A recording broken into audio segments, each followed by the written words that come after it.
Welcome in to another episode of Building the Pride. I am your host, Drew, and I'm joined clearly by my co-host, Mike. Mike, how are you? I'm doing fantastic, Drew. How about yourself?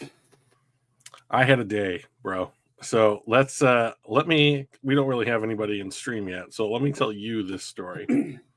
Outstanding. So at work, I'm in a department right now called Detail, and it's largely what it does. It details our products before they're going over to another department called Inspection before they're sent to our customers. So it's a quality control portion of the business. Okay. And I'm working alongside this woman in this other department, and like I would detail something, she will inspect it, and if she's not satisfied, she'll send it back to me, that kind of thing. So we have interactions over the course of a day. She's real nice. I like her quite a bit. And she comes over to me today, and we're talking about something. And so she tells me what she wants me to do to fix this problem. So I go onto the computer, and I'm clicking around trying to figure out exactly where I'm going to fix it. And she starts to make this very deep noise. Like I would say almost like a bullfrog. Yeah, it's like that. But it's more like like she was trying to be like a raptor from Jurassic Park or something. Okay. And I do one of these. And I'm just like, "What are you doing?" And she looks at me, and I'm sitting down, she's standing up. And she goes, like, just all matter of factly, "I'm scratching my throat." And I'm like, "What do you mean you're scratching your throat?" And so she goes, "Well, sometimes you get like a frog in your throat. So like my aunt showed me how to scratch my throat like this." And I was like, "Oh my God." I'd never heard a sound like it from another human being. It was insane. So is it more of like a really deep clearing of your throat when you got phlegmy stuff in there? No, it sounded like a frog. Like I can't even do it. Nothing I've done does it justice. It was like otherworldly. And I can't remember what I said, but I said something and she laughed. And as she was laughing, I saw a little piece of spit from her mouth arc up into the air. And I knew as soon as I saw it, there was nothing I could do to get away. And it arcs up into the air and lands just on my forearm. And did she watch it too? And so it was one of those horror moments, like almost in slow motion. And I go, "Dude, you just spit all over me." And she goes, "Oh my God," she's laughing uncontrollably at this point. And she goes, "I'm so sorry. I'll go get some desanitizer." And I was like, "Oh, that's a good idea. I don't want to be covered in your spit." So she goes over and she comes back, and I like hold out my arms like this, and she like squirts this stuff on them, and I'm like, "Oh, okay." And I like rub it in, to try and like make sure I got all the area. And it was just like this little thing. It wasn't a big deal. And so then, like moments later, I get this aroma, and I'm like, "What is that smell?" And it was like this really fruity, artificial, sweet smell. And I go, "What is it?" And I take my arm and I go, and it's just this assault of like citrus and sweetness. And I go, "Alyssa." And she goes, "What?" I was like, "What did you spray on me?" And she goes, "Pineapple coconut hand sanitizer." And I was like, "What?" It was so strong that people sitting like 5 to 10 feet away were like, "What am I smelling?" I could hear them say it like dominoes falling over. And I had to get back to work. I was so in shock by the like series of events that I just went back to work, and I still smell like it now. It was that does crazy. sound like it's been a day. Oh, dude. So like before we left, we like signed out or whatever. And there was like a couple minutes where people get their stuff. I went back over to her and I was like, do you remember what happened that before you spit on me? Because like when I tell this story 5 or 6 times tonight to my friends, I want to get the sequencing right. And she starts to laugh again, and I back up because I remember what happened last time. Right. And she goes, I was scratching my throat. And I was like, oh yeah, that's right. That's right. And then my God, Mike, I've never been more glad to be home. So that sounds hilarious though. Oh God. Well, I make it funny. It's really about the delivery, right? I mean, you painted such a vivid picture. You gotta have for it. Those that actually can visualize things. I'm sure they would have really, really pictured what you're describing there. For those viewers that don't, like me, yeah, you're just out of luck.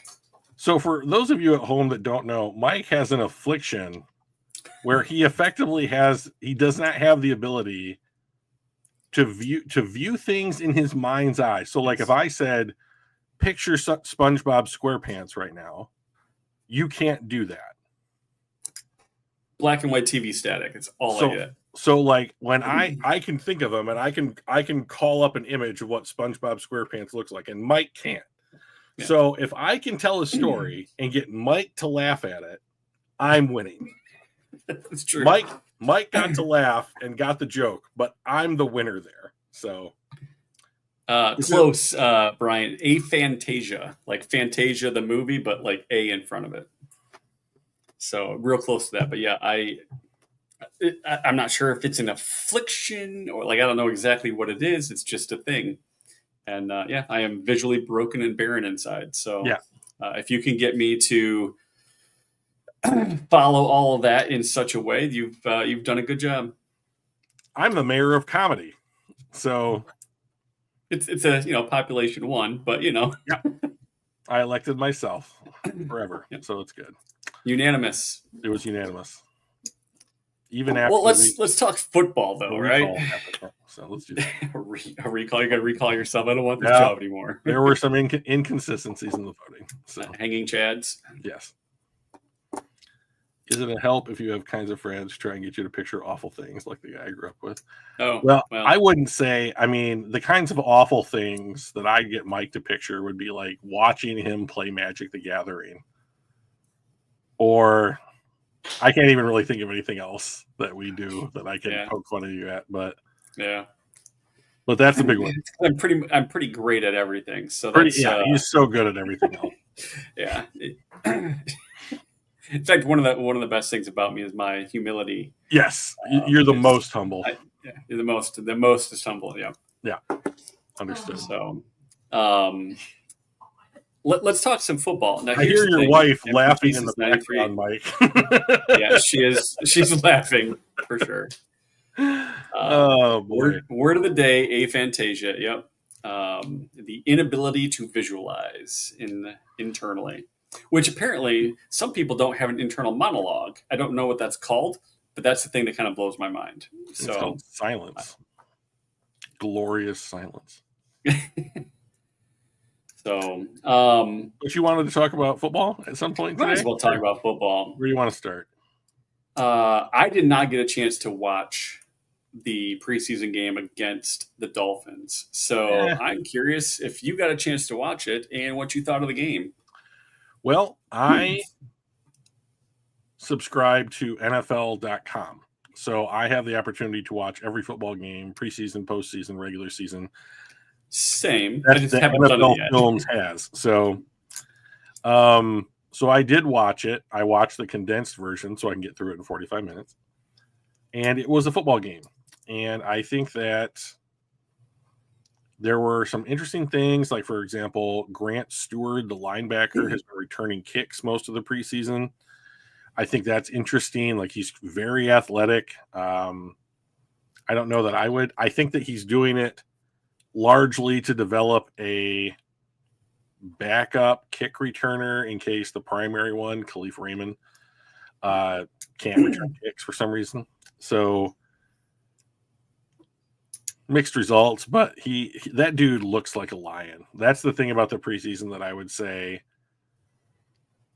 is fun to watch is like these guys, like someone at work asked me if I watched the preseason, and I said yes, and they asked me why, and I said because everybody plays hard. So, sure. I mean, I think it's worth watching if everyone's playing the sport hard. It may not be well, but they're playing hard, and that's sometimes more than you get on Sundays. So, the first half was more fun than the second half. The end of the game wasn't great. We threw a pick while we were threatening to score to tie, potentially take the lead. Yeah. So basically, it's I'm looking Detroit through the drive summary, and I see 8 plays in a punt, 5 plays in a punt, 8 plays in a punt, 12 plays touchdown, another touchdown, and then the second half was punt, field goal, punt, interception. Yeah. Tell me if you can figure out when Hendon Hooker came in the game. Punt, field goal, punt, interception. Yeah, something like that. So, Brian here says, I really like getting to see the guys who will play somewhere, even if not with us. So we can discuss a couple of those guys. So there have been a couple of guys this preseason who have played exceptionally well.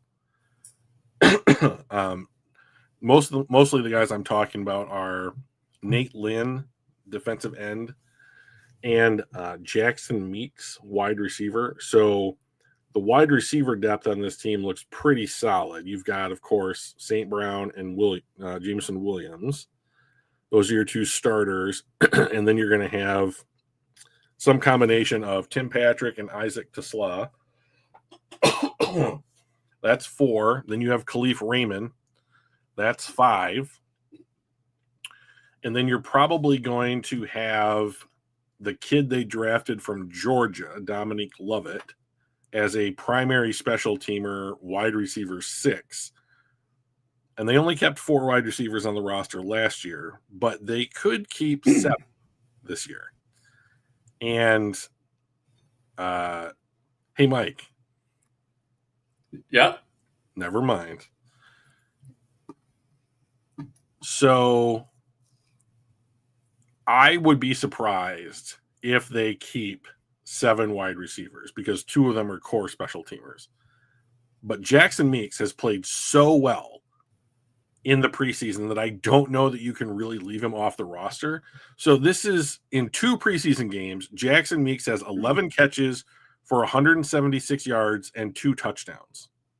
Wow. He is a UDFA. He played at Syracuse, and the Lions have traditionally kept 1 or 2 UDFAs on the roster. Once again, more difficult to do as the roster improves and there are fewer and fewer available slots. But they're cheap.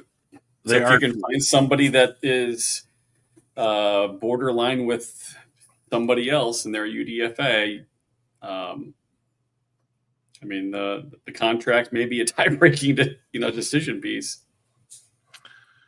Exactly. So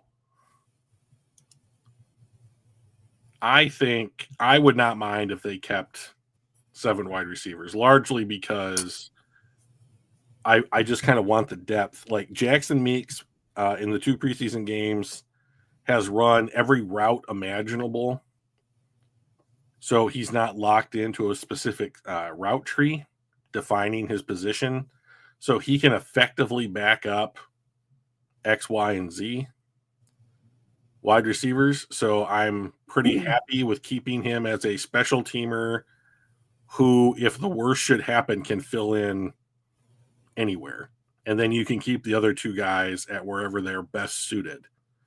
So if we're keeping, we'll keep 5, 6 wide receivers, you think? Well, I think it's potentially as high as 7. So JMO, St. Brown, and those are for sure, right? Yes. Khalif will be for sure because he's also a returner. Yes. So that's 3. Patrick and Tesla for 5. Yes. So basically, for sure, those 5, right? Yeah. And then 6, 7 is really where do they come back? Like Jackson Meeks, if he's playing that well and he's a potential return option, I think he probably makes the cut. Kennedy probably doesn't. Yeah, so the other guy is Dominic Lovett, and that's largely based on the fact that, like, I don't believe that Brad Holmes has cut a draft pick prior to the start of the season in which they were drafted, regardless of round drafted. Could change, first time for everything, but it would be the first time that he has done it. Dominic did get hurt, but he has returned from that injury, so he lost a little preseason time, but not much, which opened the door for Meeks to see an expanded role, and he has made the absolute most out of it. So from the sources that I follow, which are largely Pride of Detroit, less ESPN, more and more each year, or I should say less and less each year for ESPN, Jackson Meeks looks to be a guy that if you were going to finalize spots on the roster based upon how well people have played in the preseason, he has played his way onto the roster. Whether or not they actually have a spot for him when you pare the roster down to 53, that's a different story. So Right. you would have to find somewhere to cut. And, like, I don't know where that is. So I think that you could cut tight end and just keep 3 on the roster. That's one spot. They're going to carry 4 running backs. They're going to carry 2 quarterbacks. They carried a bunch of offensive linemen last year. So I guess it would be possible that you could shave on an offensive lineman or 2, especially on the interior, and more deliberately fill out your practice squad to accommodate a 6th or 7th wide receiver. But the Lions place a really high premium on offensive line. So I don't know. This is the Detroit Lions website. They actually have a depth chart out now. They didn't, 2 weeks ago or whatever. Mm-hmm. It was just a blank page that's like, coming soon. Because it's on the Lions page and not like an ESPN depth chart or some third party, how much stock do you take in where these guys are? Because a couple of the things that stuck out to me is obviously Jared Goff's number one. Is Hendon Hooker actually most likely our second stringer and not Kyle Allen? Because he's played like straight garbage. And not that Kyle Allen lit it up. He's not like the second coming of Patrick Mahomes or Tom Brady or anybody like that. But like, I think he's clearly outplaying Kyle Allen or Hendon Hooker. And I'm also curious on the running back situation. Is Jahmyr Gibbs not our number one? Well, okay. So first of all, let's just start in the order that you posed the questions. So Kyle Allen has outplayed Hendon Hooker over the last 2 preseason games pretty noticeably. I think it would be a big surprise if even during the third or fourth preseason game, even if Hooker plays really well and Kyle Allen just plays mediocre or average, that I think Hendon Hooker's time on this team is done. I would be shocked. I don't put a ton of, like, having just looked at the way that this depth chart is put together, I am pretty firmly okay. Like, I don't really see it the way that they see it, but I mean, everything else makes sense. The only thing that I'm not sure on is like, is Kennedy actually here, or are the guys switched around? Laporta, right? Zylstra, that seems right. mm-hmm. Patrick, Tesla, Meeks. I mean, everything else seems in the order that I would expect it, except for backup and third string quarterback. And then, you can talk about the running back situation next. But like, I don't know. And maybe they're seeing things that were not in practice, and maybe there are other situations in the game or they just haven't updated since the last two preseason games or something. I don't know. I mean, I don't think Tom Kennedy is the next guy up at slot. I think that Tesla would be the slot receiver if St. Brown got hurt. So Yeah. I'll do the running back thing. Right. You like Jahmyr Gibbs. You prefer Jahmyr Gibbs. I like them both. I understand think they are 1A, 1B. You have to pick one. Who do you pick? I'd pick Gibbs. Right. That's okay. So Yeah. here's he's my A to Montgomery's B, right? I understand. So, and I think a lot of people would agree with you. I think lots and lots of people agree with you. And I am not saying that this is your take. Okay, let's get all the qualifying bullshit out in the open. The people who believe that Jahmyr Gibbs is the 1A guy on this roster,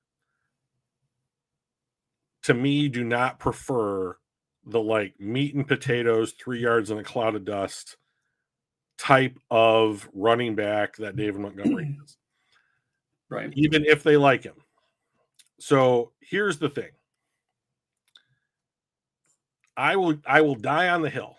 First of all, if I have to buy a Lions jersey today, gun to my head, it's David Montgomery. So that just tells you where I am with David Montgomery. Okay. I'm surprised it's not Hutch. Well, I already have his jersey. Explain why. Yes. I don't need to buy a second copy, although the one in black does look cool. So I think, and I've said this many times, I believe that David Montgomery is the more important running back when it comes to how the Lions want to operate their offense, which is to put them in second and manageable, third and manageable, lean on the offensive line. Like that offensive line. Be physical. Correct.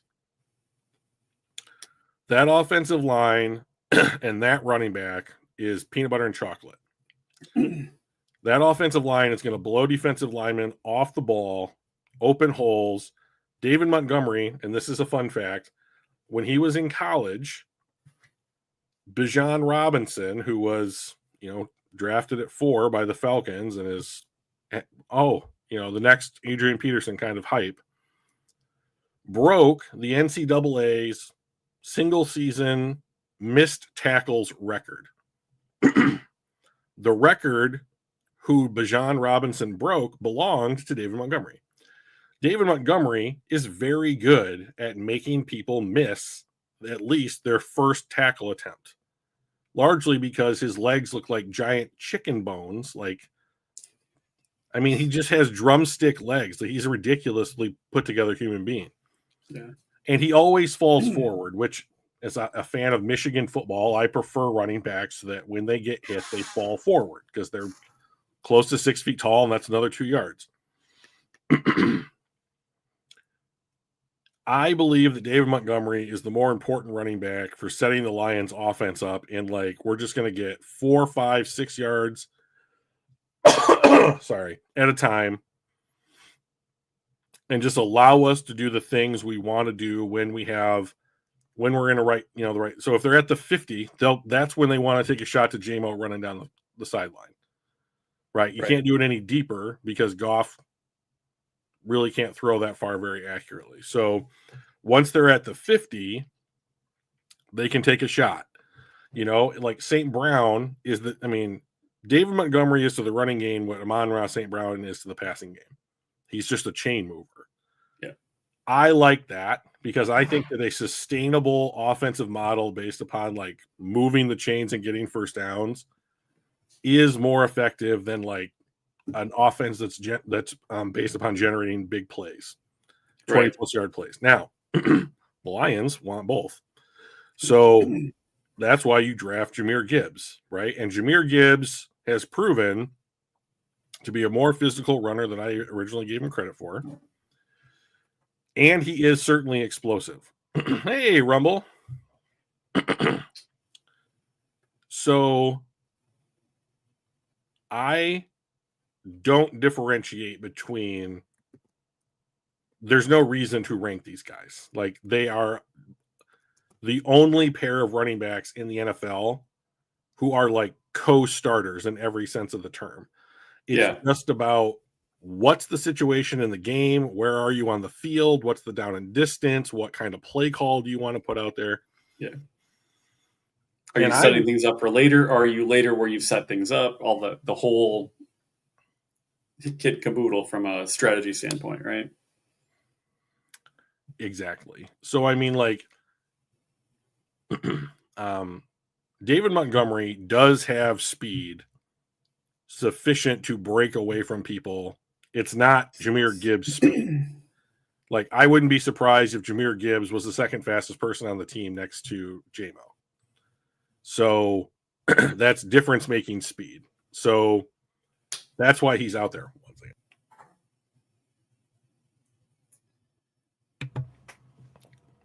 And he's so good, Gibbs, that he's going to get snaps that would otherwise have gone to David Montgomery. But I like the idea of putting them out there in 21 personnel and lining Gibbs up as a wide receiver, pass catcher, because throw him in the slot. I like the idea of basically saying, I am of the opinion right now that the Lions offense is unbelievably difficult to match up with anyways. If you put out 11 personnel, Williams, St. Brown, Laporta, Tesla, let's just say Tesla or Tim Patrick, one of the two, and one of the two running backs out there with Goff and that offensive line, like what are you doing? If you play too high and you keep your safeties back, they can check to a run and run with either running back on you. If you're playing too high, you are playing into what the Lions want to do, which is the intermediate passing game, and Laporta and St. Brown are going to eat your lunch all day long because they just get open and they don't drop the ball. Right. So if you want to run, if you just want to line up and run the ball, then you have Tim Patrick out there. Laporta is like a competent blocker. Tesla has shown in this preseason that he's more than willing to put a dude in the dirt. So that's going to get him on the field, I'm pretty certain. And they can just line up and power you. Or if you're at the 50 or whatever, and you're going to play single high because you need to stop the intermediate passing game or the running game, like, first of all, good luck. I mean, like, those guys are going to beat you one-on-one as well as like a zone because they're smart and well coached. But then you have to contend with one of the fastest people in the NFL in Jameson Williams beating you over the top. And, like, you know, Goff isn't the world's best deep ball thrower. Like, he's not going to win a competition against Joe Burrow or anything. But, like, there is some amount of, like, I'll just throw this to a spot and Williams can be like the Flash and get over to that spot. And I can just trust that, you know? So, like, pick how you want to get beat, basically, is like what this offense was. And then if you decide to take Tim Patrick or Tesla off the field and put both running backs on there, then you can just flex Gibbs out to wherever you want the matchup to be. And Wing T, baby. Yeah, like, I just don't know how if the Lions run any amount of 21 personnel, I'm going to be fascinated at the all-22 breakdown of what they're going to be able to do in that offensive formation, because I think they're just going to destroy people. Last point on this. Detroit this upcoming season, has the second most difficult schedule in the NFL. Yep. Hey, quick question, Mike. How difficult was our schedule last year in rankings in the NFL? What would you guess? I think we were in the middle of the pack, weren't we? I'm asking you to pick a number. Yeah. I'm going to pick a number. I think we were 12th hardest. That's a great guess. We were 6th most difficult schedule in the NFL last season. Do you know what our point difference? Oh, Rumble guesses 10th. Good guess, Rumble. Do you know what our point differential at the end of last season was? How many more points the season we scored than our opponents? Plus 80. 220. Plus 220? 220. Oh, the actual number is 222, I believe. So we scored 222 more points over the course of the season than our opponents. Do you know what that works out to a game, Mike? I'll save you 10. I'll save you. Well, yeah. 12 and a half? It's 13. It's right under 13. 12 and a half. That's what I said. So at the beginning of every game, the Lions are being spotted almost 2 touchdowns against every opponent on average. So, there's the Tennessee game and the Jacksonville game and the Dallas game where you just beat the shit out of those teams, and they ran it up. But then there's also Green Bay where you won by a field goal, Houston where you win by a field goal, brings that average back down, right? Yep. So I am not scared of playing the second most difficult schedule in the NFL because we played the 6th most difficult schedule in the NFL last year. And we outscored our opponents by 222 points last season with a defense that sustained 18 or 19 injuries on it and was effectively the walking dead by the time that we got to the last quarter of the season. So if we keep any semblance of injury health on the team and they decide to line up in an offensive formation that is more difficult to what it was to match up with last season, there's a reason why I'm like 15-2 is like a real number. Oh, I think 15. I think I said this last time. We can beat any team in the league. There's not a team in the league that I think is like, man, we're just not as good. We can't beat them. Right. There's just so many really high end teams that I don't think that we can beat them all.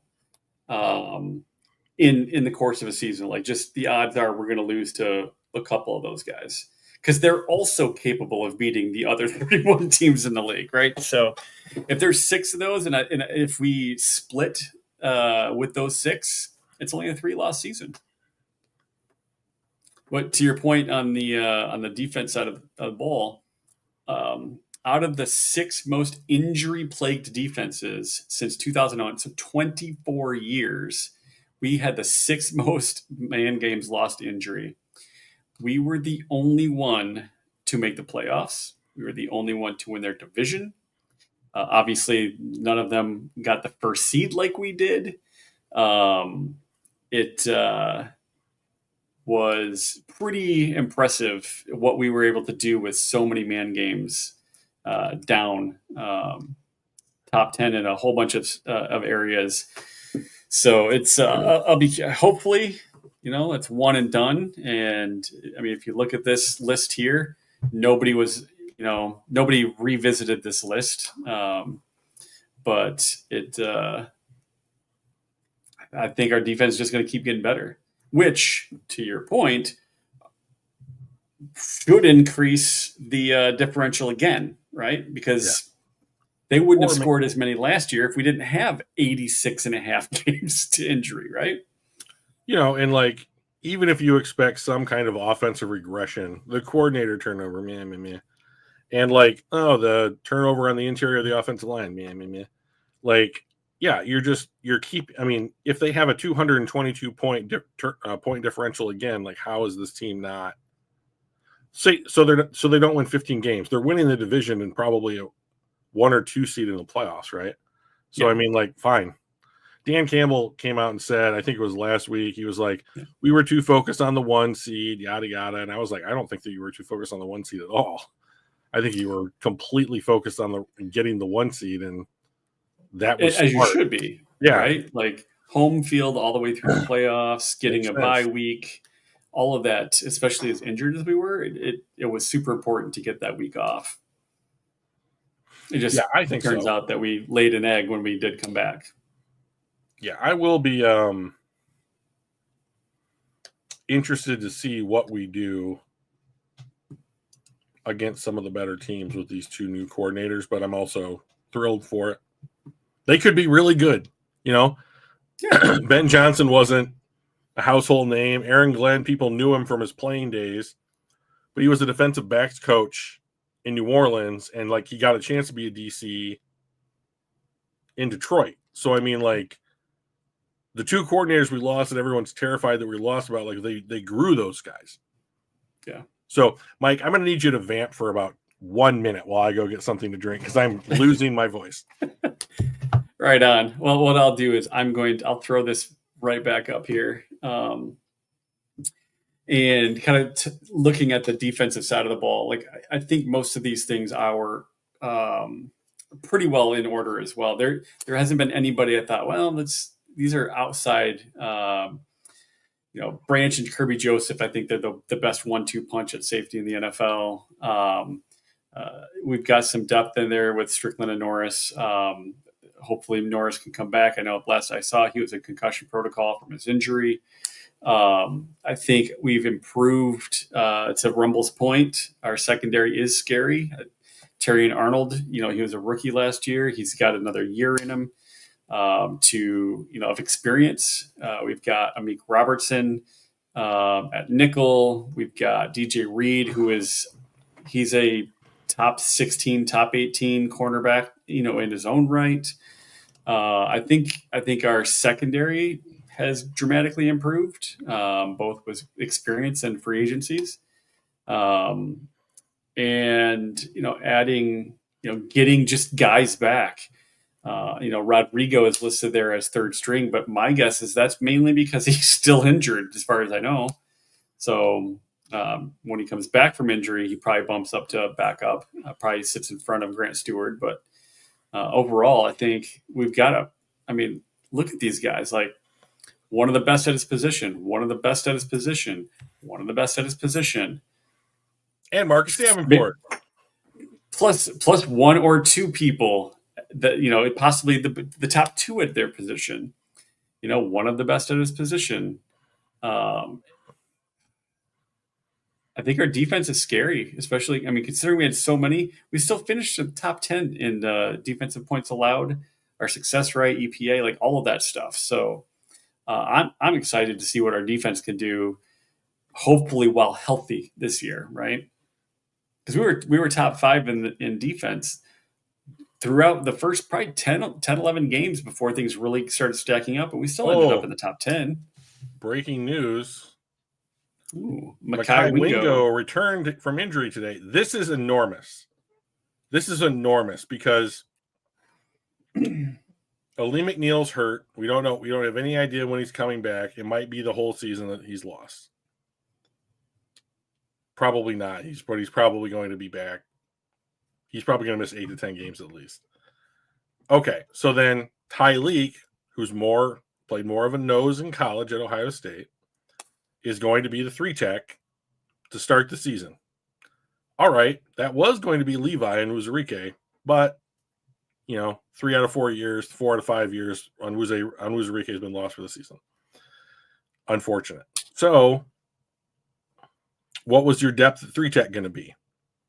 Well, Wingo could be a real difference maker. Like, this guy was a terror at LSU. He's a little undersized, but he's fast. He's real fast. And with a couple of years under his belt now, I think, is this year 2 or year 3 for him? I don't remember exactly. Wingo, I think this is year 3. Okay. So then here is his opportunity. God, please do not let this guy get re-hurt. Here is his opportunity to get starter level or close to it snaps.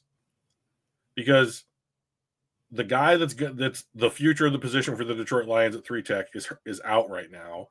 A rookie who's probably going to be playing next to the future of the 3-tech position for the Detroit Lions is filling in for him. And everybody else at that spot is hurt. So, like, as long as Mekhi Wingo is healthy, he's going to be the primary backup to Tyleek Williams. And just depending on what their sub packages look like, he could be in the game a lot. So that's awesome news. Thank you, Fan Man. One other thing I wanted to, since we're talking on the defensive side of the ball here, this came from DraftKings, but they were talking about the all NFC North defense. And I do think Kirby Joseph should be there instead of Xavier McKinney, but man, is it full of Detroit Lions.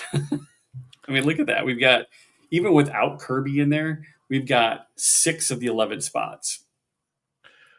Yeah, Xavier McKinney was, I believe, a relatively high draft pick, I think top of the 2nd round, and was a free agent of note that the Packers signed, right? Like, he was one of the top guys in the class. And so, like, he has the thing that Kirby doesn't have, which is PR.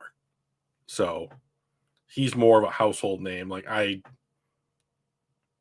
he and Kirby Joseph had very similar seasons since McKinney has been in Green Bay. So like, I think they were both all pros last year. Like, he's no slouch. So like, I also think this is a little bit like, well, we couldn't have the seventh Lion on the tie goes to the non-Lion. Right. There are people in the NFL who believe that Edgerrin Cooper is the best off the ball linebacker in the NFL right now. They're wrong, but they believe that. I'm having a hard time finding disagreements with this list for the division. I mean, like, the strength of the Minnesota defense is their line, so that makes sense. Yeah. But they do wildly different things than what the other three teams in the North do with their line.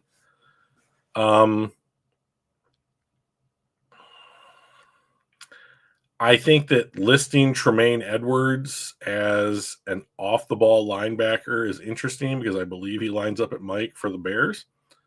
So to me, that seems like we'll put Tremaine on there because we know he's a starter, but these were the top three guys, so we're just going to put them on as linebackers regardless of where they play. And then,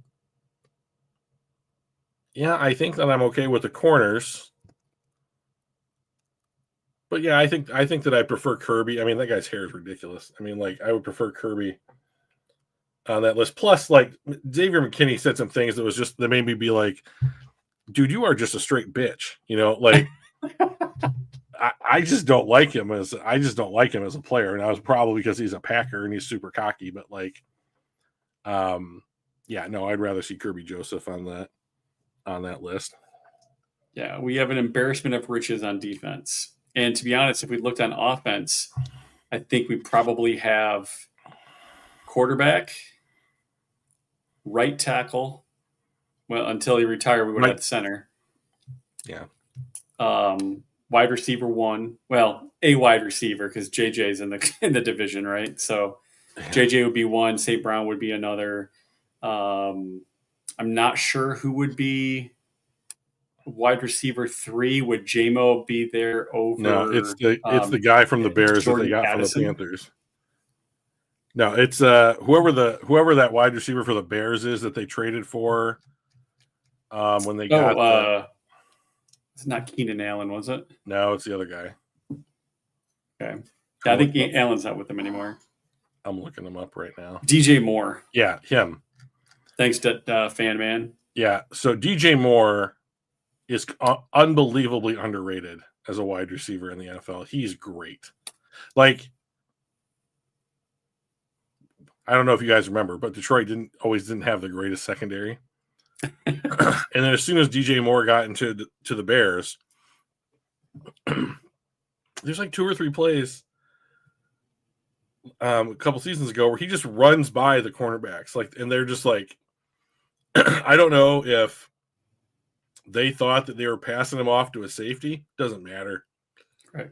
He's too fast to cover. That's why they invested so heavily, I think, in the cornerback position a couple of years ago. It was just like, you can't let DJ Moore just run all over you. You know, it's ridiculous.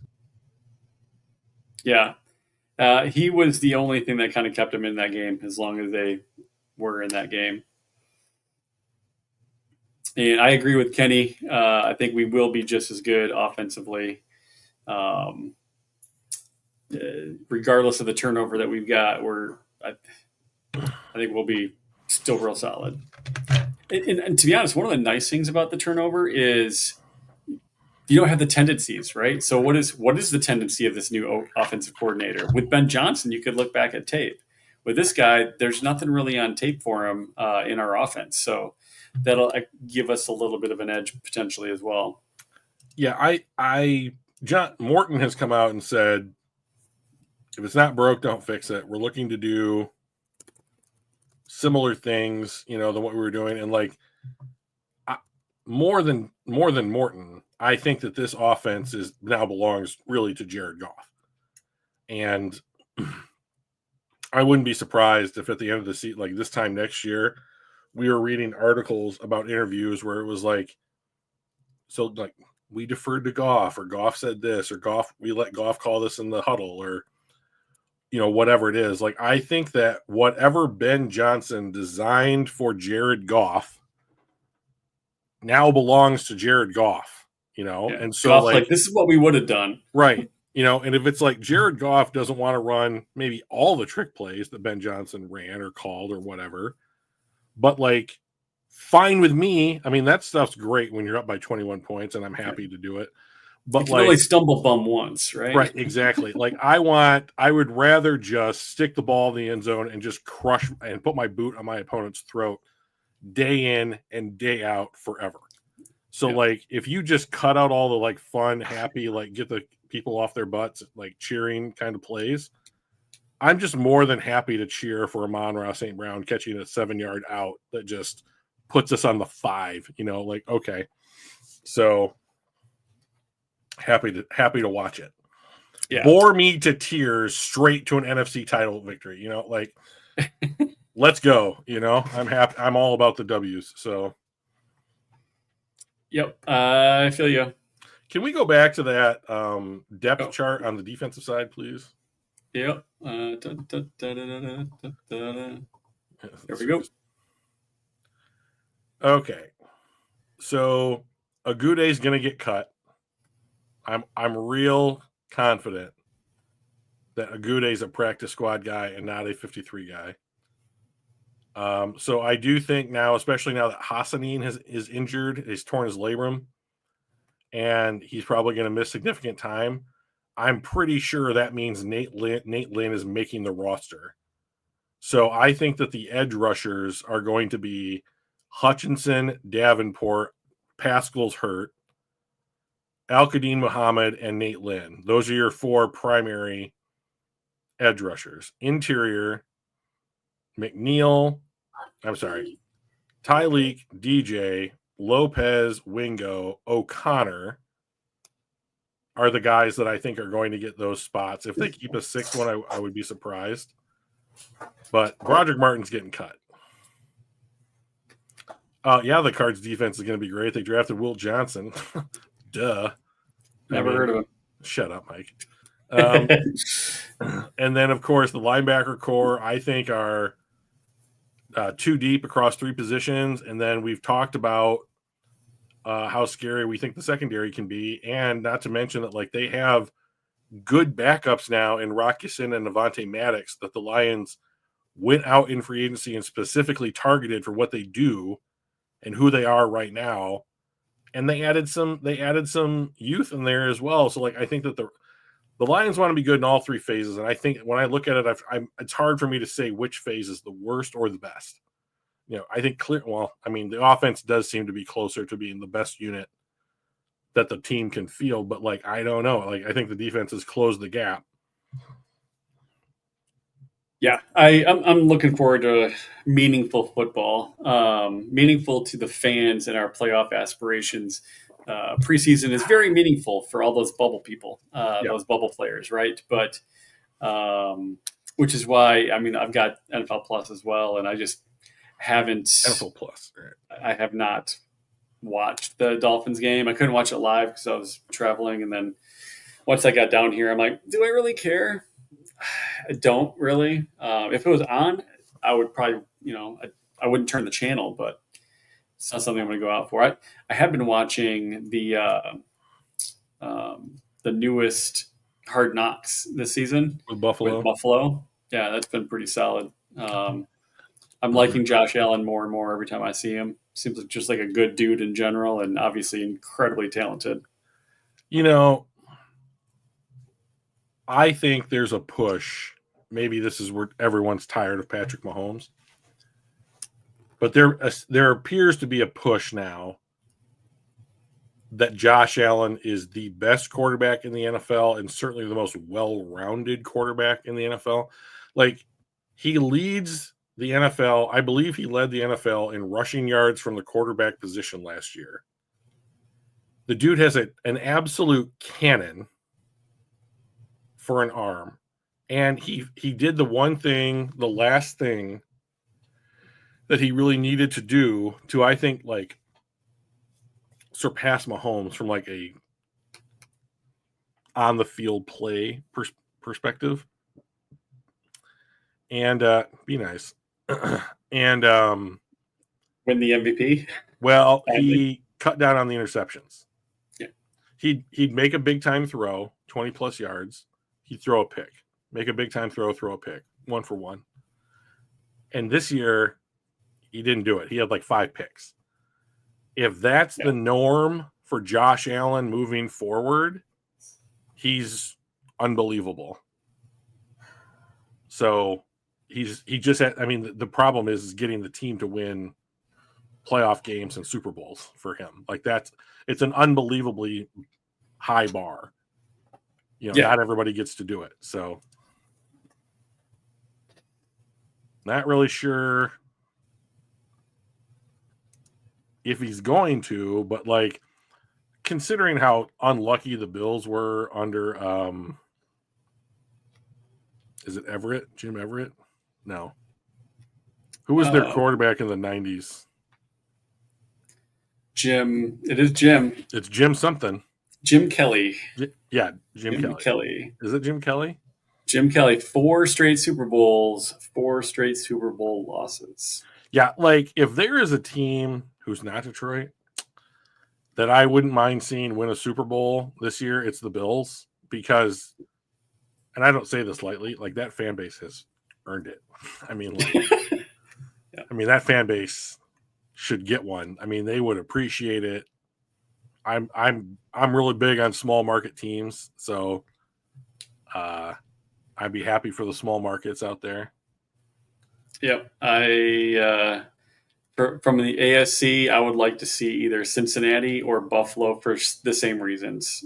Just a franchise that never quite could reach the pinnacle. Cincy got to the Super Bowl a couple years ago, ended up losing to the Rams, but that was the last time they made the Super Bowl was the 80s, and they lost that one too, right? And Buffalo had 4 straight Super Bowls, lost them all. So those two franchises and those fan bases are pretty rabid for their team, which is really tough when you've been bad for a lot of years in between those runs.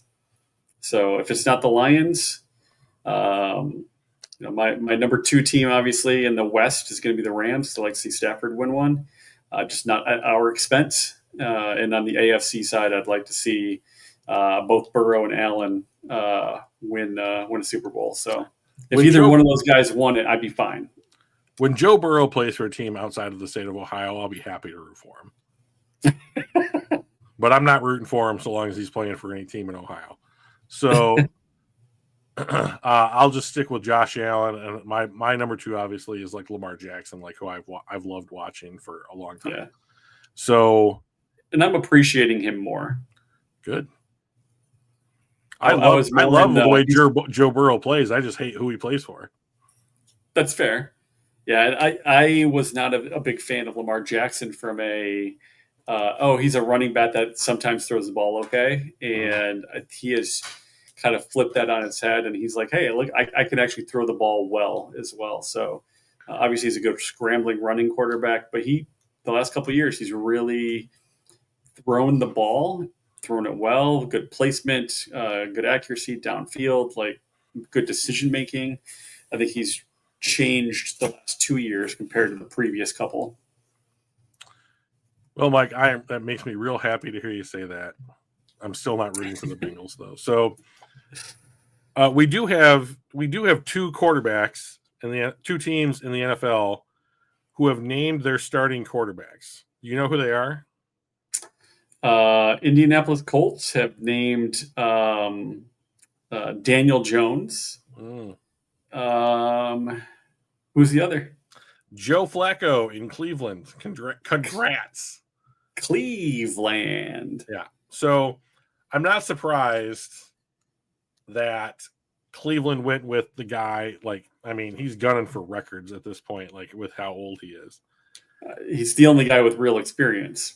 That is the decide. So, like, when I was like, they're not going to start Tate Ratledge at center, it's because Graham Glasgow has experience in the NFL playing center, right? Yeah. So like when you're the Cleveland Browns, stop it, Kenny. Stop it. That's awful. So when you're the Cleveland Browns, like the only respectable decision that you can make, even when you draft Dillon Gabriel and Shedeur Sanders, is to start the only actual quarterback in the room, and that's Joe Flacco. That's Joe Flacco. It's terrible to say that, but I mean, this is the price you pay when you fully guarantee Deshaun Watson's contract, you know, and then he goes out and does what he did. So, like, I'm not surprised, I guess. Yeah. Neither one of these teams is going to win shit games. I mean, like, they're both, I think they're both candidates for the number 1 overall pick. So do you think that? Hang on 1 second. Yeah. Kenny. It's Kenny. We refer to Pickett on this show as Kenny Two Gloves. Kenny Two Gloves. We will not be calling him Baby Hands. We call him Kenny Two Gloves. And there will be no. That is the only thing anyone's allowed to call him. And we will not we will not deviate from that policy. They're not going to win 0 games. Mike, please continue. Yeah. Yeah, a 0-win season is real hard to do. Only real specially bad teams are going to, and I don't think they are at the level of Jim Caldwell.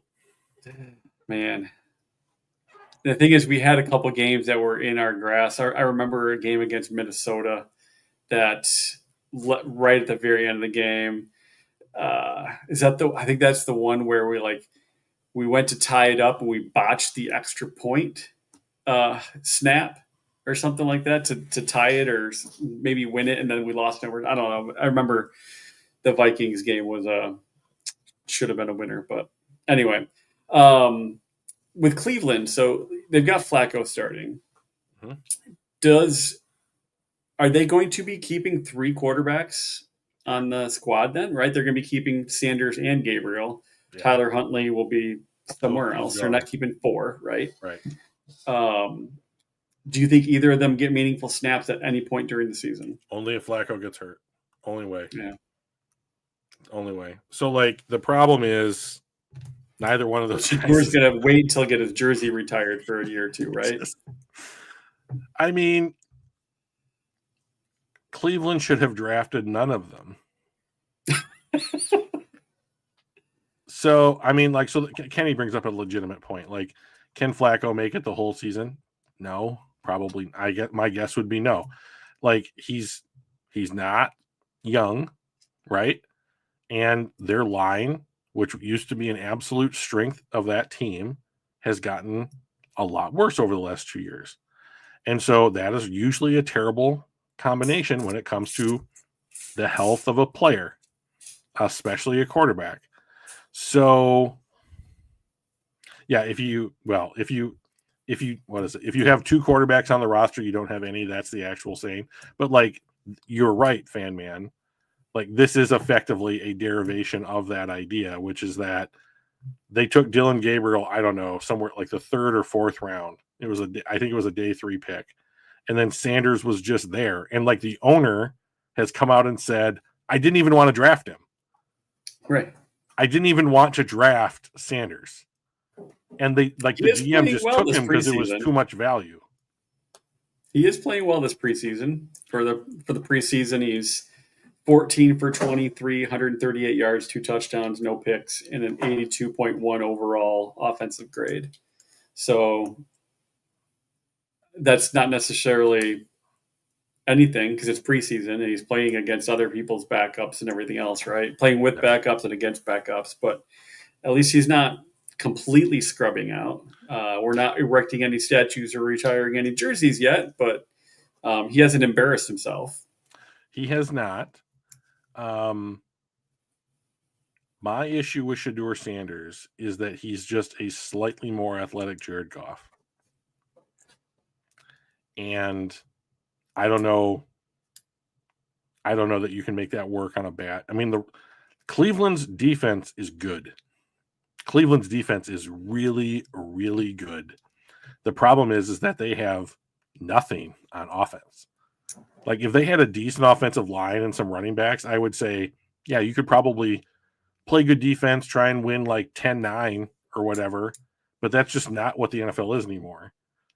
And like I just don't see how any of their quarterbacks fit anything.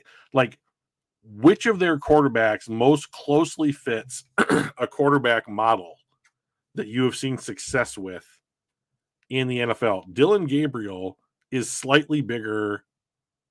What is the kid's name? Bryce something in Carolina. Bryce Young. Bryce Young. He's slightly bigger Bryce Young, right?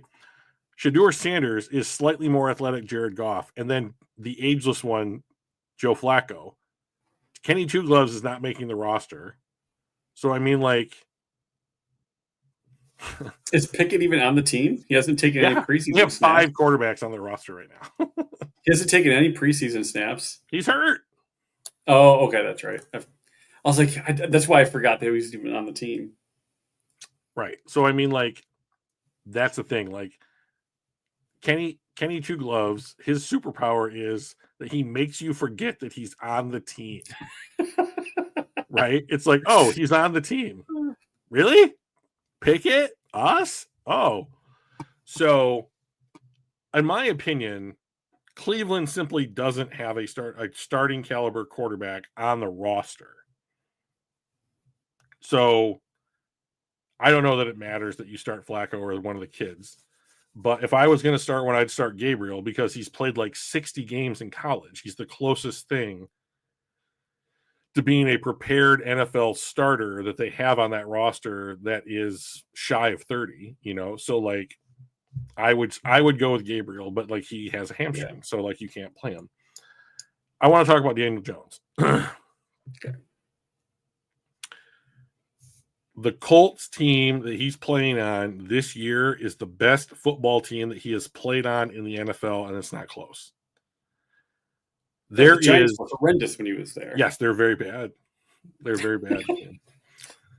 So I don't care that Gabriel was on a super team, though. That's the closest thing to an NFL team you're going to get in college. Like, that makes sense. And like and Dylan Gabriel didn't just play for Oregon. He played for Auburn, wasn't it, or something? Like he played for somebody else and then transferred to Oregon. So, I mean, otherwise I just don't care. Like, to be honest, like I think that playing for a big time college program is a plus when it goes to like transitioning to the NFL. So Daniel Jones, and frankly, any quarterback if you put any quarterback on the Indianapolis Colts offense, they have no excuses not to not be successful. Their skill position groups and their offensive line are good. Like, they might have, as far as pass catchers go, the best 1 through 4 group of pass catchers in the NFL.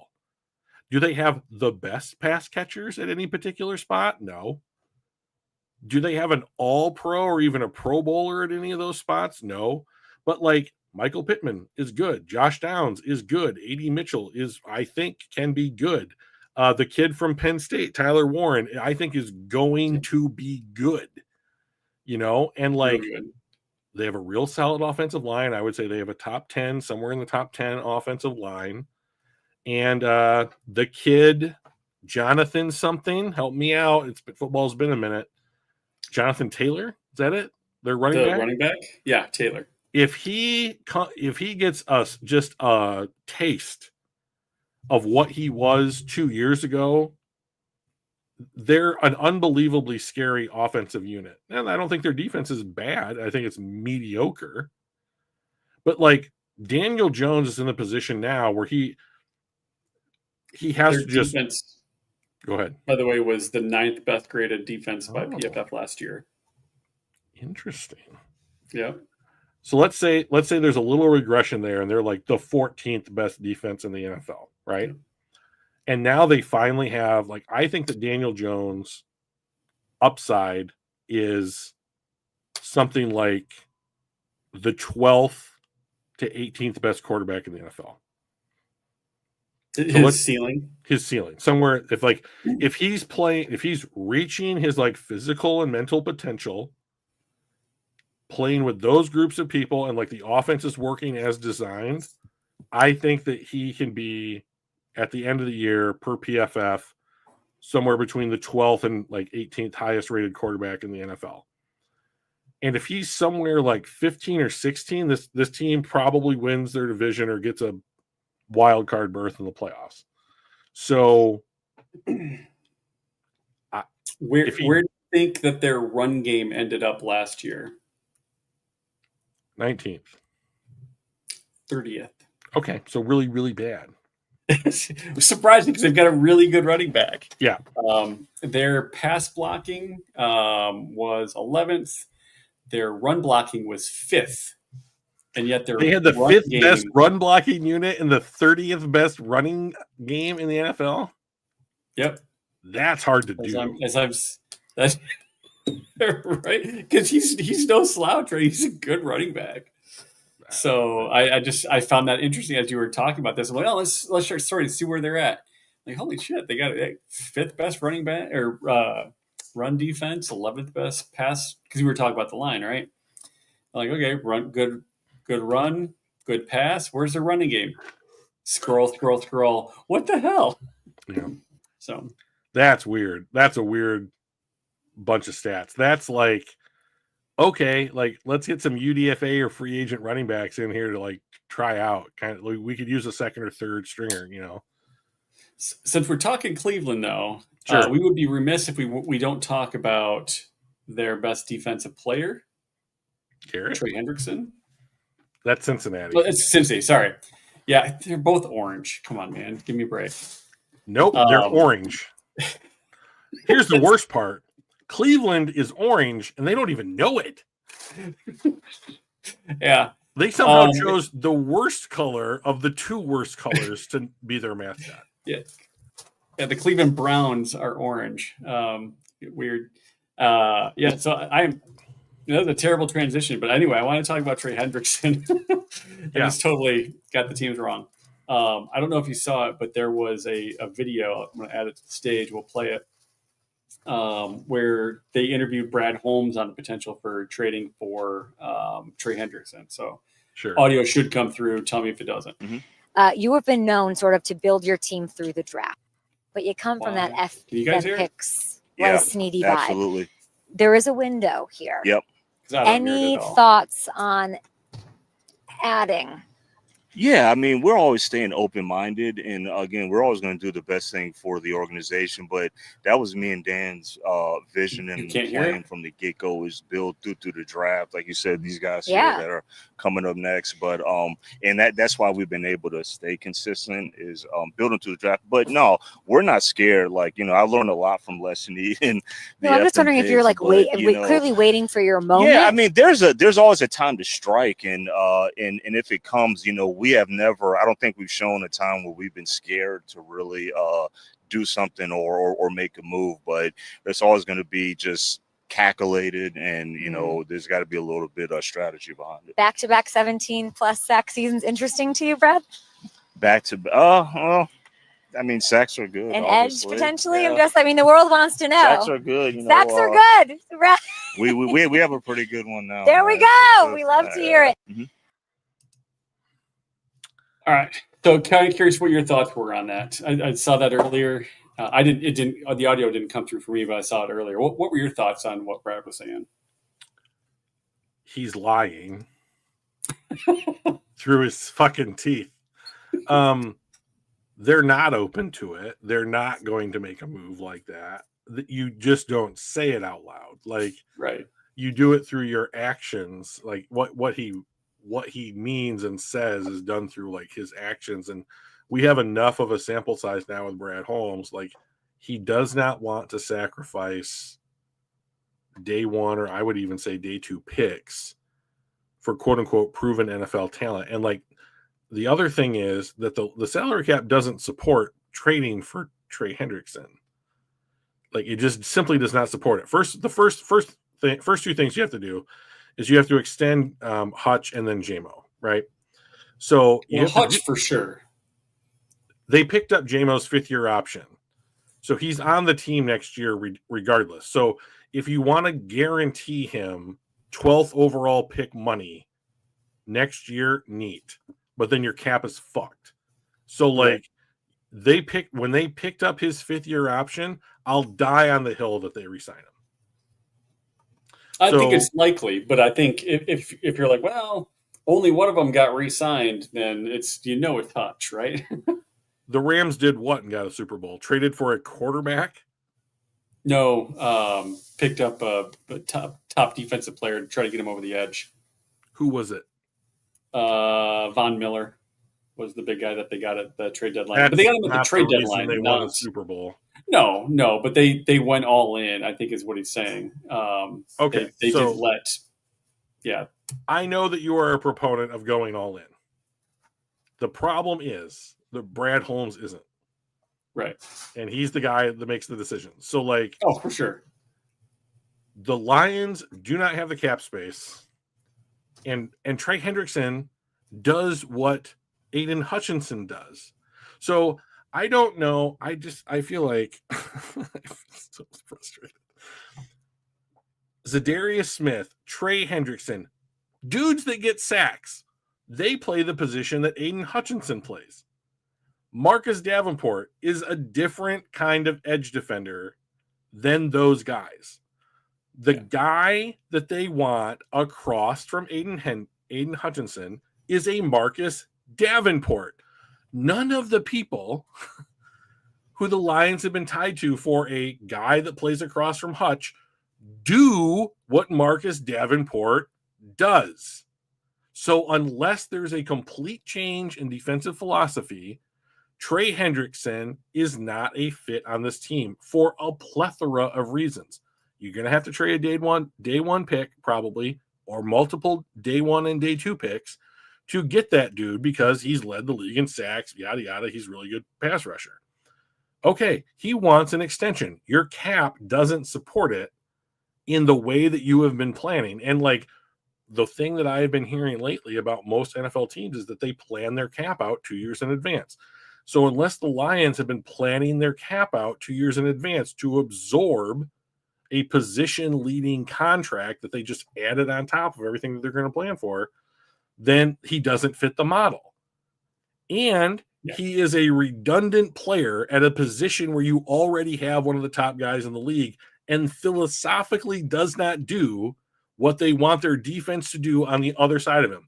It is very frustrating to me when I hear like these Madden trade, like when Kay, who probably is plugged in enough to the NFL through her job to fucking know that and asks the question anyways, knowing that Brad isn't going to say anything.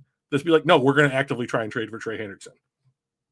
Like, it just makes me so frustrated when it's like all of the dominoes are going this way and everyone's looking over there for the answers. And I'm just like, well, in fairness to her, I think that she's asking that question because fans are still asking that question, right? So she's like, all right, let's go to Brad. What does he say? And you're right. Like he's going to say he's open to it because you have to be open to it. He is open to it. You can't say no. Right. Well, and because you never know what is the other end of that trade, package look like? And I mean, do they take, a good chunk of the salary? Do they, like what are the assets you have to give up? Like there are worlds where he says yes and we trade for Trey Hendrickson. There's not many of those, right? Like, so he's got to say, yes, I'm open to everything. He's open to trading Hutchinson. It's never going to happen. Sure. But there could be some like, I'll give you 5 number 1s for him. Like, how'd you not do that? Right. Like, so you have to stay open. And I think he's just saying that in a manner that makes the fans feel like, oh, maybe there's a thing. But the reality is it is super duper unlikely for anything like that to actually happen. There's a difference between open to it and likeliness. Right. Right. So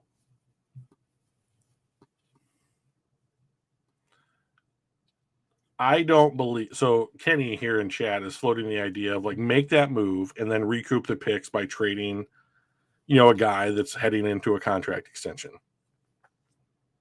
I mean, also not a move that like the Lions have made. Right. So That's so like a culture killer too, right? Right. It is. That is absolutely true, Mike. And then like, if you trade your studs, why would you make the trade in the first place if you have one of those guys on the roster? Like, I don't want to give up a draft pick to get somebody else and then trade away a guy that could be a building block on this team, for another contract. If they said, hey, trade Hendrickson for JMO straight up, would you do it? I would do it. Right? Because now you're looking at like we've got to take on their cap, right? The cap hit of Trey Hendrickson. They've got a good young stud that might be looking at getting $35 million a year, $30 million. He won't get paid more than Saint, probably. Maybe. I don't know. It depends on when he signs. But like, if he's looking for 25, 30 million bucks, we may not want to do that. So like, those are the kind of scenarios I think maybe that Kenny's talking about. And that would be, it couldn't be like, JMO in a first, right? Like, no, we're already taking on cap and yada. But I mean, one of the ways that you alleviate your cap stress is by drafting well in the first round. Yeah. And getting really talented players on really cheap deals. So like, you can't, Kenny says, because you can't sign everyone. So who haven't we signed yet? I mean, like, so this upcoming season, and Kenny made the point that he doesn't know that the Lions contract situation, which is fair. He's a 49ers fan, right? So, you have JMO and Hutch up, basically, 2 first-round picks, right? And then I think the big year is going to be the 22 class, which is Branch and Laporta and Campbell and Gibbs. And so we have talked before, Mike, like of those 4 guys, who do you let go first? Campbell. So like, is there a market for throwback 1990 middle linebackers? I mean, no. So I mean, like, he fits where he fits on this team, and they drafted him where they drafted him. I mean, like, here's the issue. The cap is already becoming quite tight. So if the cap continues to go up $15 $20 million a year, the Lions can manage that. So, I mean, eventually, like, so the point about not being able to sign everybody is that, like, by the time that you get to signing the 22 class, Goff's contract is now 2 years, like, on the downswing. And, like, you've already paid St. Brown the big money on his deal, and then his money is on the downswing. Kirby Joseph's cap hit over his entire extension is like $7 million. It's like the weirdest contract I've ever seen in the NFL. So, like, I hear what you're saying. I also think that the Lions can do it, but you have to do it with your homegrown guys, and you can't. The only way that you don't disturb that ecosystem is by like adding another huge predator. I'm getting too deep into this analogy, but like, right. You don't add another huge contract into like the thing that they're already planning to do. And like, the other thing to think about is you're not going to play Hendrickson where Hendricks? Trey Hendricks. Hendricks. Which one is it? Trey. It's Trey. Trey Hendrickson. Your Trey Hendrickson plays where Aiden plays for the Bengals. Now you're getting me confused. If you bring him to the Lions, he doesn't play there anymore. That's where Aiden plays. You're not taking Aiden and putting him somewhere else. So you are now playing that guy out of position. And you're not asking him to do the same things that made him really good in New Orleans and Cincinnati. So, like, there's also that to consider. So I don't think that they're going to re-sign everybody, but like, I also think that we're talking about, like, I don't know which of, I mean, like, Ennis Rickstraw is on the path to not being re-signed, so that there's a second rounder that's not going to be re-signed. Josh Paschal's a third rounder. He's on the path to not getting re-signed. Levi Muzurike was a third rounder. He's not going to get re-signed after this year. So the smallest re-sign on a homegrown player for the Lions has been Derek Barnes at $8 million for 3 years. For a key special team and depth linebacker. Yeah, well, he's a starter for this team, but like, he's not a starting linebacker. Yeah, he is. They are in base 50% of the time, and Derek Barnes is on the field in base as the Sam linebacker in those sets. So he's a starter. 4-3. Yeah, in a 4-3. So when they play nickel, he comes off and Robertson goes on. Yeah. Now, I prefer that they play nickel because it's the superior defensive alignment in the NFL, but they just love playing base. I hope that Shepard will play more nickel, but I can't make him. So, yeah. So, like, if you have the thing that you should have, if you are having cap problems, is more draft picks because you can flood your roster with cheap ass contracts, and those kids are young. So, I don't want to trade. I mean, like, the whole scenario about trading for Trey Hendrickson to me just doesn't line up with what the situation the Lions find themselves in any way, shape, or form. Right. Is he a great player? Yeah. But I just don't think he fits. So if you wanted to trade for the best, like Marcus Davenport style of guy, I would be happy to have that conversation. But for basically 75% of the reasons that I said they wouldn't trade for Trey Hendrickson, I also don't think that they would trade for that guy. Whoever the best Marcus Davenport upgrade style is. Guy. Yeah, whoever that guy is, I don't think that they would trade for him either. You can, but Brad doesn't. Right. We haven't made too many trades. They're usually off-season trades, not mid-season trades. So if we don't have him on our team right now, he's not going to be there. Right. So like the Kenny, like the path that you're recommending right now, the GM that does that is Howie Roseman in Philadelphia. That's what he does. Brad doesn't do that, even though I am desperate for him to do it. So, I mean, like, every year that I watch the draft with Mike, I'm just like, you know, they could trade back, you know, let's pick up some more picks. Like, he's really good at drafting. We traded back to get Gibbs. We were at what, 6? 7, 6. I think we were at 6, right? We were at 6. Yeah. Yep. So that was very hurtful, Mike, because Jalen Carter was sitting on the board. Yep. Jalen Carter was on the board 9 at 6, and we traded out. Yeah. Yeah. Hated it. Your bubble was popped so hard. I was like, we're going to get Jalen Carter. We're going to get the best player in this, the best non-quarterback in this draft. We're going to get what?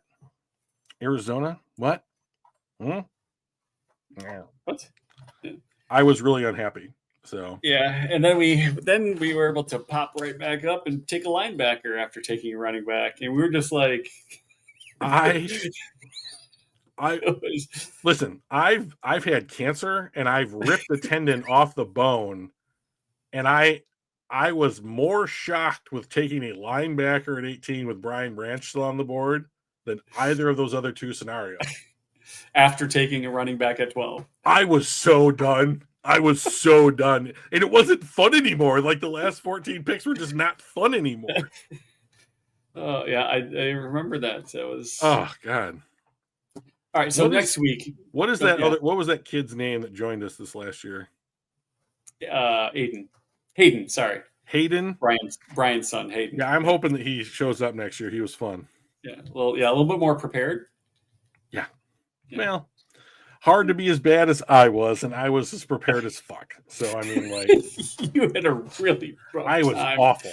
I was awful. I finally caught up. I was on fire last time. I was awful the previous year, but this past time I caught up. But I got a better job, so I'll be able to really bring a lot more $1 bills to the festivities this time. So you might need them. I will need them. I got a lot of making up to do. Did you have to like borrow something from me or something just to get in? I think you had to cover me once or twice. Yeah. I did. Yeah. Oh yeah, that was so funny. For me, it's really more. So here's my thought, Drew. Next Tuesday we'll have we'll have another in our final preseason game in, right? Mm-hmm. That'll be done. We're gonna be working on. All right, this is what happened. Let's take a look at what our 53-man roster might look like. I also think we should do our annual preview type of thing where we're doing like our bold, our big bets or our bold bets, those kinds of things where we predict different players to land, and then second annual bold bets. Second annual, yes. So that's what I'm thinking we do next Tuesday. Now I'm excited. Like I want to, let's go. I mean, that sounds fun. All right, man. Cool. You sold before me. we leave. Oh, I knew this was going to happen. I had to. So congratulations to Sergei Fedorov. They announced today he is going to get his jersey retired for the Red Wings on January the 12th. I have been waiting for this since they retired Lidstrom's jersey because I knew Lidstrom just, he was the man too. But Sergei has been my all-time favorite player since he came into the league. So I've been waiting for this. I've been the #retire91 for a decade now. So super excited about that. Congratulations to Fedorov. It'll be good to see number 91 hanging up in the rafters. I will be at that game. I don't care if I have to sell furniture, sit on the floor to go there. I will be at that game. But it'll be a good wife time. in the background. He had to mute. He muted her. Andrea, I muted her. Sorry, girl. Oh, man. Don't move to Florida, dude. You might be in that house by yourself. I am in this house, but not by myself. Right, but you might be if you keep up with Andrea like this. Yeah. So anyway, congrats to Fedorov, and we'll be back on the Lions train next Tuesday with our season preview, bold bets, all that stuff. So the Mighty Duck himself, that is true. He did go to the Anaheim Ducks after he left us, which is why I think it took him so long. The Ilitches were not too thrilled with him taking the same contract but somewhere else. Okay. Well, I'm not much. I was more of when I was watching hockey. So I was in college 2001 through 2005. Was that the Datsuk Zetterberg years?